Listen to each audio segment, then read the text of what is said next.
Alright, this game is called Buttons. It is a one student to one computer game that is designed typically to be kind of like a little video game that you can put your own questions into. I'm going to give you an overview of how the game works first, and then I'll go back and tell you how you can edit it and put in your own questions. I'm going to click the Start Here button. We'll read about this little story here. Me and this little man are trapped inside and a foreign secret government lab, and we've got to find all the right buttons to click to get ourselves out of here. So I'm going to click the Continue button.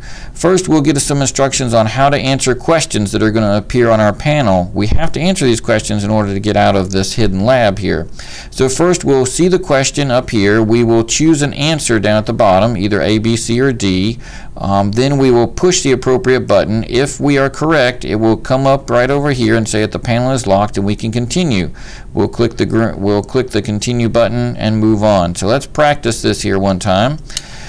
Here is our first question to practice with. What's the capital city of North Carolina? These are our choices. I'm going to pretend to miss it. These are my buttons down here to click. I'm going to choose A for Charlotte, which is incorrect. And here I get this screen that tells me we need to go back and try it again. So I'll click Go Back, and then we'll actually try to get it right this time, the letter C. When we click the correct answer, now this panel is unlocked and we can click there and continue. Excellent work. Now they're going to answer several more questions before we'll get to unlock another major pad. So good luck here, and we'll continue through. I'm just going to answer several of these kind of quickly so that we can move through and give you an idea of how some of the game works. So again, we're clicking on these answers, and if for some reason we miss one, we'll be asked to try it again. As long as we keep choosing the right answer, we'll be able to open up the panel each time here. And we continue our last one here. And now we've answered enough questions to make it to our button pad 1 here. Basically what we're going to do is try to navigate our mouse through these buttons, and we come over here to where it says Condition Locked, so we can click that big button and unlock it and continue to move on through the game. The buttons are obviously going to get harder, and it's going to be harder to navigate through and click over time. So I'm going to click the professor here to start. And basically what we're trying to do is move our mouse along through here without touching any of these incorrect buttons, because if we touch one of them, then we'll have to go back and start over. So I'm going to bring my way through here. You'll notice there's no time limit or anything at this point in the game, and we're going to come down here now. We can click where it says Condition Locked, and we can actually unlock it.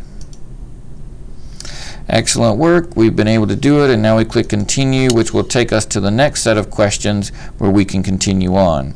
That's basically how the game is played, and you continue until you run out of questions or you've cleared all the different button pads.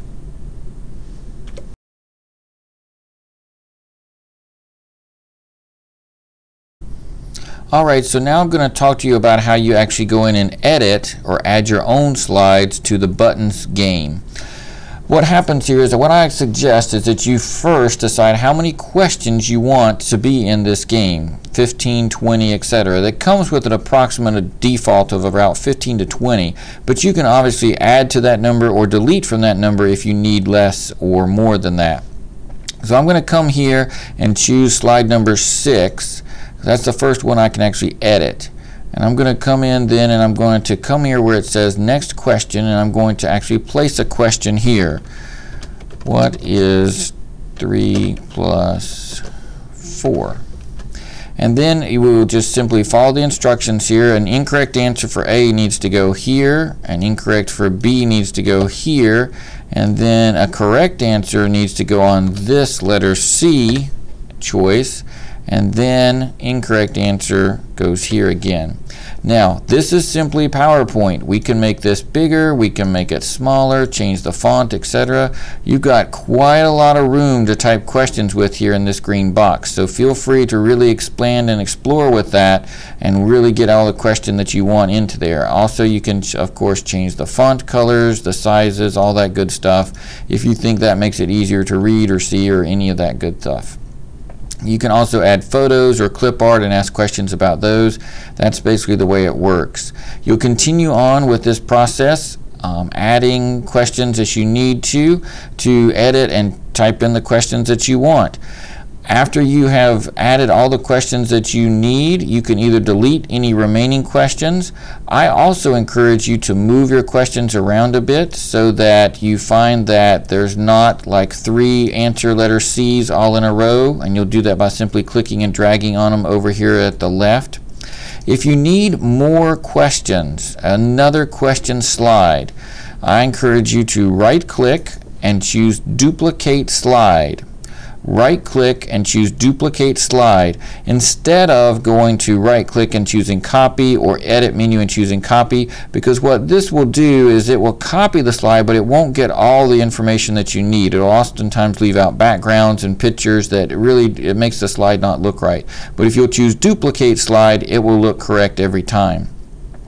If you are using a version of Microsoft Office PowerPoint before 2007, such as 2003 or earlier, you will simply click the slide, go to the Insert menu, and then choose Duplicate Slide. That's what you would do in those cases instead of just right-clicking and choosing Duplicate. But after you've done that, then I encourage you again to move these around. Make sure that you duplicate several different ones so that you not have 7 slides that are all answer C or something like that. And that's basically the way it'll work. You'll continue to do that.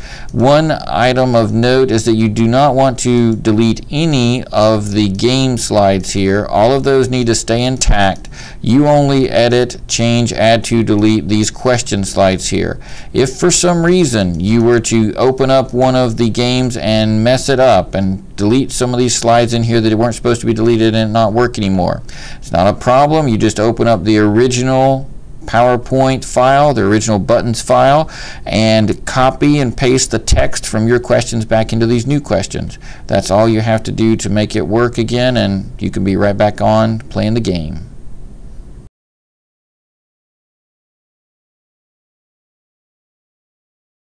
To begin the game using Office 2007, go to the Slideshow tab and click one time.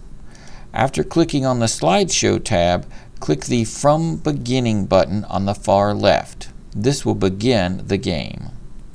To start the game in any version of PowerPoint before Office 2007, go to the Slideshow menu and choose View Show.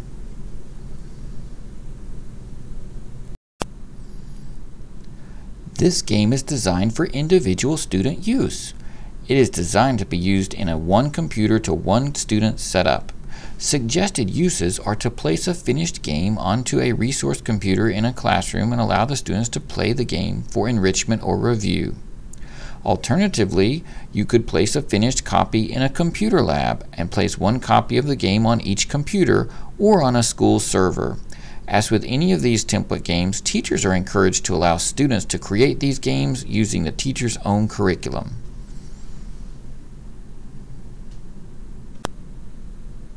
If you receive a security alert when beginning this game and you're using Office 2007, simply click the Enable This Content button and then click OK.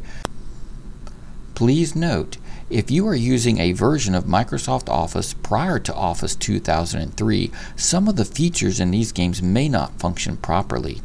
It is advised that you do your editing of the PowerPoint slides or games in your older version, and then use Microsoft's free PowerPoint viewer for actual gameplay. To download the free viewer, just do a web search for PowerPoint Player 2007.